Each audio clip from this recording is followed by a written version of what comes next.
hope you're having a super fantastic sparkling day. Welcome to Portrait Light Letters podcast number 2515, Ancestors Who Changed Their Names. This is always one of those mysteries I like to get into when name changes, when suddenly somebody disappears off a census report, they're no longer available on you can't find their marriage certificate or anything else like that because their name may have been changed or recorded incorrectly.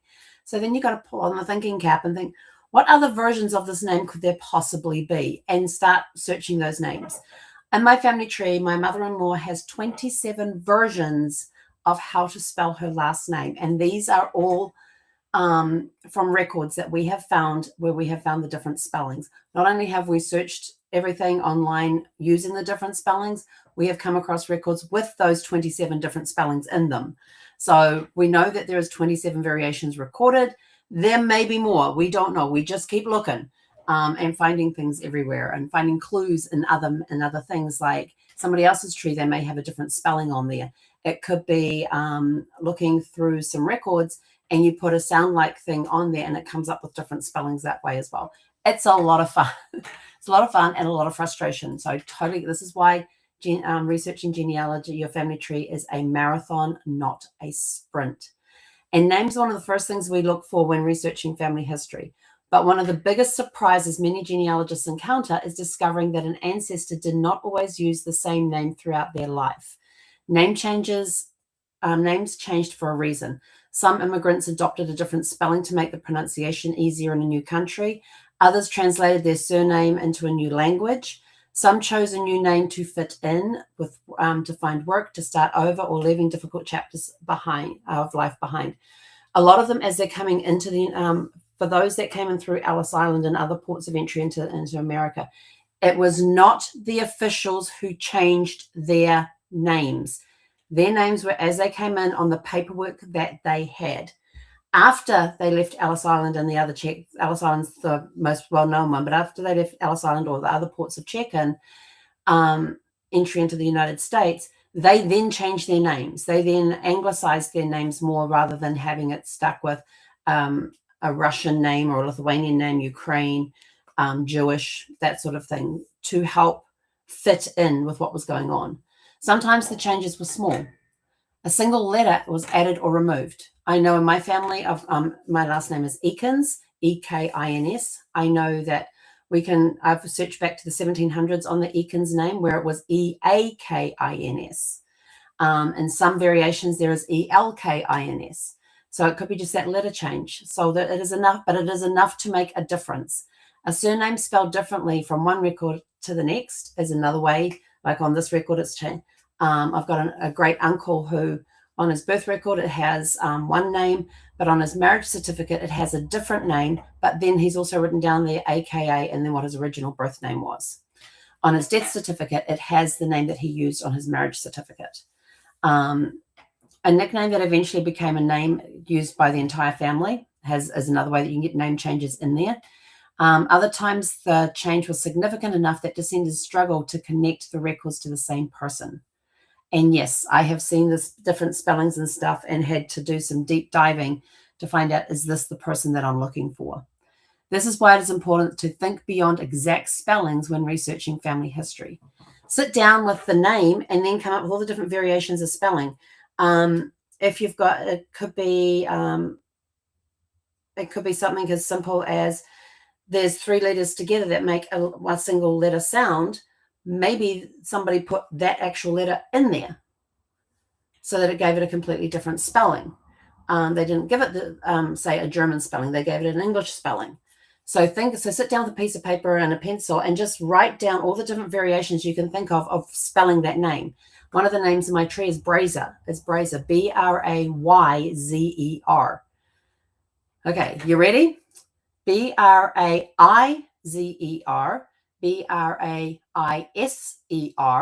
B-R, hang on, B-R-A, I gotta remember these, Z-Y-I-Y-E-R, and the Z gets switched out, so Brazier, which is actually, the correct spelling is B-R-A-Z-Y-E-R,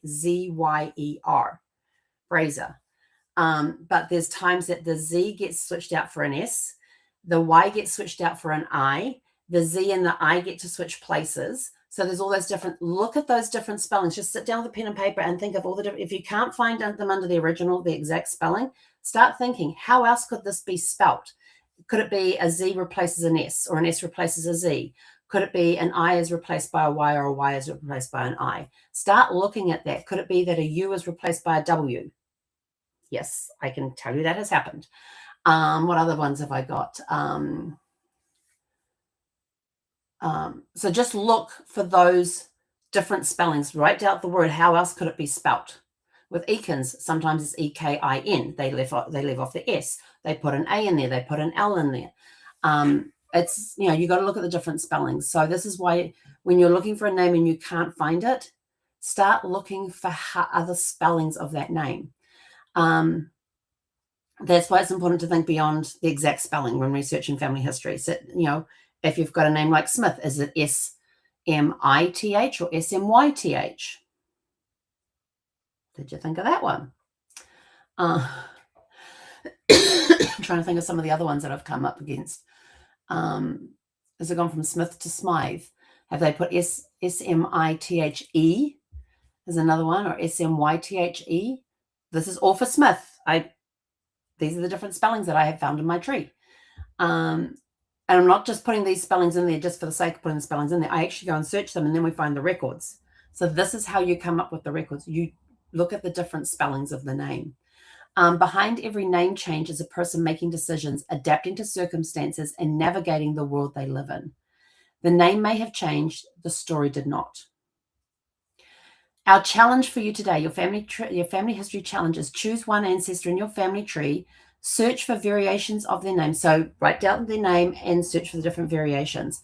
Look for different spellings, nicknames, initials, married names, or anglicized versions. You may uncover records that you have never seen before. And sometimes the missing pieces of a family story is only a name away. So you could even have like Johann Miller could become John Miller. Giuseppe Rossi could become Joseph Ross. Maria Garcia could become Marie Garvey. Taking those names and changing spelling.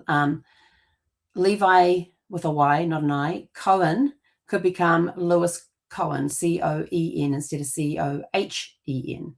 Ivan Petrov could become John Peters. Those are just some examples that are out there, but there's a lot of different ways and variations. And have a look through the census reports. If you know the address of the person that you're looking for, look around, look for those census records. They could still be sitting in the same house with the same name, but the enumerator heard something different. Some things get lost in translation. So you might have somebody who has an Italian accent or a German accent or something, but the enumerator heard something different when that person was spelling their name. The accent gets in the way. Trust me, the accent gets in the way. Even today, the accent still gets in the way. It's why I do not talk to Siri on I have an iPhone. I have not used Siri in I don't know how many years. I once asked for the deck plans of a ship, and it told me it was inappropriate because it heard the word deck, D-E-C-K, as D-I-C-K. Trust me, I know about mishearing things because of accents.